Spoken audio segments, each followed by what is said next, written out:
தேர்தல் வந்தாலே கச்சத்தீவு விவகாரம் பூதாகரமா வெடிக்கும். அப்படிதான் இப்பயும் வெடிச்சிருக்கு.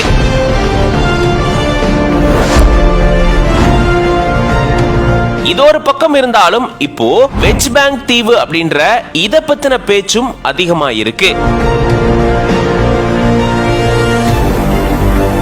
எண்ணெய் வளம், இயற்கை எரிவாயு வளம், மீன் வளம்னு அதிகப்படியான வளங்கள் கொண்ட இந்த குட்டி தீவை இலங்கை கிட்ட இருந்து இந்தியா வாங்கி இருக்காங்களாம். இதுக்காக தான் கச்சத்தீவை தாரை வார்த்து கொடுத்ததா காங்கிரஸ் தரப்புல இருந்து இப்போ பேசப்பட்டுட்டு வருது. அது என்ன வெஸ்ட் பேங்க் தீவு, அதுல அப்படி என்ன சிறப்புகள் இருக்கு, எதுக்காக அத இலங்கை கிட்ட இருந்து வாங்கினாங்க, வாங்க இத பத்தி விரிவா இந்த வீடியோல பார்க்கலாம்.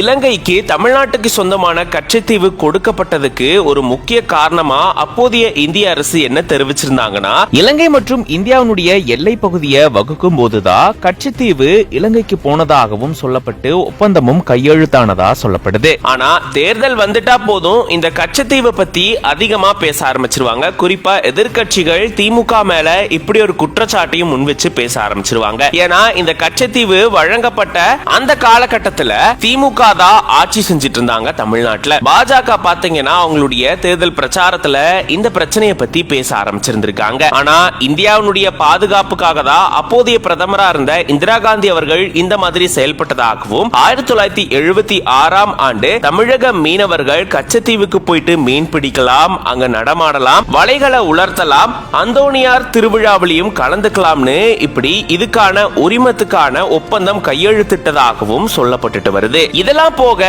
இப்போ காங்கிரஸ் தரப்புல இருந்து வெஸ்ட் பேங்க் தீவு அப்படின்ற ஒரு குட்டி தீவை பத்தி பேச ஆரம்பிச்சிருக்காங்க. இது பாத்தீங்கன்னா கன்னியாகுமரி பக்கத்துல இருக்கு. 3 கடல்களும் சங்கமிக்கக்கூடிய இந்த இடத்துல தான் இந்த ஒரு சின்ன மணல் திட்டு இருக்கு. இந்த தீவினுடைய மொத்த பரப்பளவு கிட்டத்தட்ட 6500 சதுர கிலோமீட்டர் அப்படின்னு சொல்லப்பட்டிருக்கு. இதுல பெருசா கடல் ஆழமா இருக்காது, ஆனா அதிகப்படியான மீன் வளங்கள் இருக்கு அப்படின்ற மாதிரியும் சொல்லப்பட்டிருக்கு. கச்சத்தீவு இலங்கைக்கு கொடுக்கப்பட்ட அந்த காலகட்டத்துல தான் இந்த இலங்கைக்கு சொந்தமான குட்டி தீவையும் இந்தியா வாங்கி இருந்திருக்காங்களாம். இது ஒரு சிறப்பு பொருளாதார பகுதி அப்படின்னு சொல்லப்படுது. இங்க எண்ணெய் வளம் அதிகமா இருக்கிறதாகவும் ஹைட்ரோ கார்பன் மாதிரியான இயற்கை எரிவாயுகள் அதிகமா இருக்கிறதாகவும் சொல்லப்படுது. ஆனா கச்சத்தீவுக்கு தமிழக மீனவர்கள் போலாம் அப்படின்னு உரிமம் வாங்கினாங்க இல்லையா, அந்த மாதிரி இந்த தீவு இந்தியா வசம் வந்ததுக்கு அப்புறமா முதல் 3 ஆண்டுகள் மட்டும் இலங்கை மீனவர்கள் இங்க மீன் பிடிக்க இந்தியா அனுமதி அளிச்சது. அதுக்கப்புறமா அந்த அனுமதி மறுக்கப்பட்டிருந்தது. இந்த தீவை வாங்குறதுக்காகவும் தான் கச்சத்தீவு